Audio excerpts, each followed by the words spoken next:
Welcome to Heart of Economy. Today, we're diving into one of the most talked about and controversial forecasts on Wall Street. Michael Hartnett, chief strategist at Bank of America, says the S&P 500 will peak at exactly 9.914 points in September 2027. A specific date, a specific number. In the world of finance, such precision is rare. But what is this prediction really based on? The current strength of US markets, the Federal Reserve's policies, the rising role of China, and the warnings of world-renowned economists, they all come together in this story. In this video, we won't just repeat Hartnett's forecast. We'll dig deeper, analyze the underlying dynamics, compare it with other views, and ask what it could mean for investors, because in finance, no prediction stands alone. What really matters is the bigger picture behind it. Let's get started. What makes Hartnett's claim stand out is precision. 9,914, not around 10,000. No, they reach all-time high. It's exact. Hartnett argues that historical market cycles point to this level. Since the 1970s, markets have moved in a rhythm. Expansion, saturation, correction, and then another wave of growth. Based on this cycle, 2027 looks like the year of a peak. Here is why it matters. Cycle theories appeal to investors because they seem to bring order to chaos. They suggest that markets, however unpredictable, may follow hidden patterns. But let's be clear. History doesn't repeat itself perfectly. Sometimes it rhymes, but detail can change the outcome completely. My view? Hartnett's prediction is bold.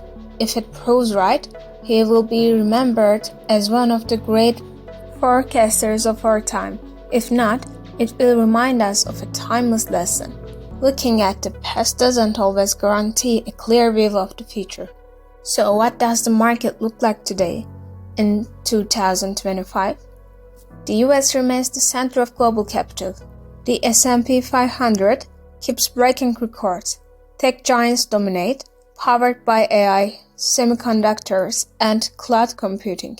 On the surface, the story looks bright, but beneath the surface lies fragility. Take Nvidia. 1 month is soaring, the next is stumbling. That volatility tells us something critical.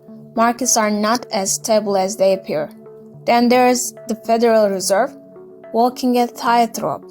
Inflation is not fully under control. Cut rates too quickly, and inflation could roar back, move too slowly. And the risk of recession grows. The Fed is trapped in a delicate balancing act. Here's my take. America's economy is powerful, but it's walking on thin ice. Every step looks strong, yet the ground underneath is fragile. A geopolitical shock, a debt crisis, or a bursting bubble could easily shatter the balance. And this fragility will be one of the key forces shaping the path toward 2027. Now, let's turn east to China. For years, Chinese markets lost their shine. Slowing growth, property crisis, and regulatory crackdowns damaged investor confidence. But in recent months, the picture has shifted. Shanghai and Shenzhen stocks are rallying at a pace not seen in over a decade. Why? Because Beijing has launched a major push. Massive stimulus packages, heavy investment in tech and exports, accelerated infrastructure spending, and a weaker yuan to strengthen competitiveness. China is trying to recover the momentum it lost in the 2010s. So here's the question. If the US really peaks in 2027, could China become the new growth engine of global markets? My answer, it's very possible. History supports it. In the 1980s, it was Japan. In the 2000s, it was the United States. Perhaps after 2027, the spotlight shifts to China, and that could fundamentally reshape global capital flows. Hartnett's prediction is striking, but he is not the only one with strong views.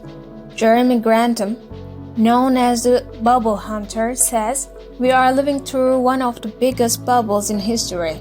Mohamed El-Erian warns, "Growth is fragile and markets are dangerously complacent."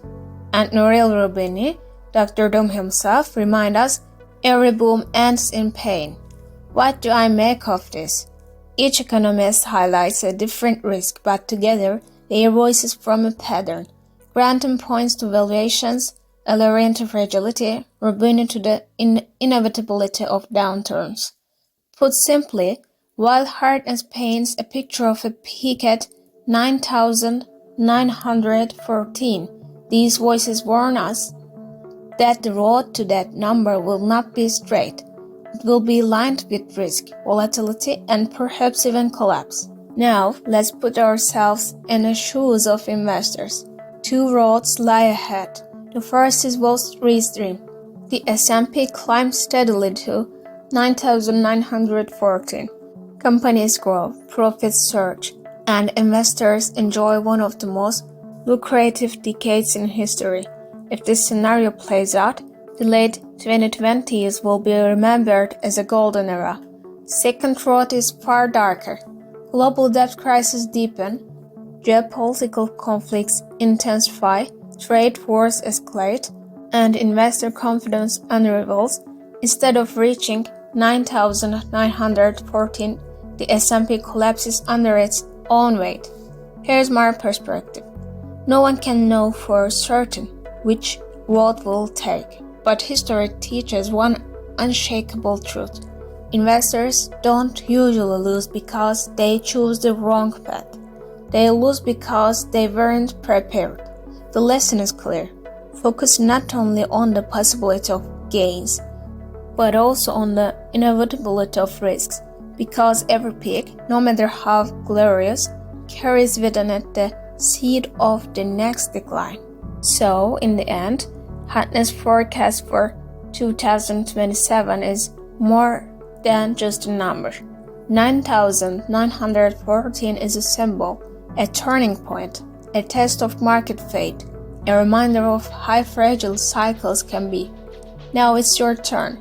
Do you believe the S&P 500 will really climb to 9,914 by September 2027?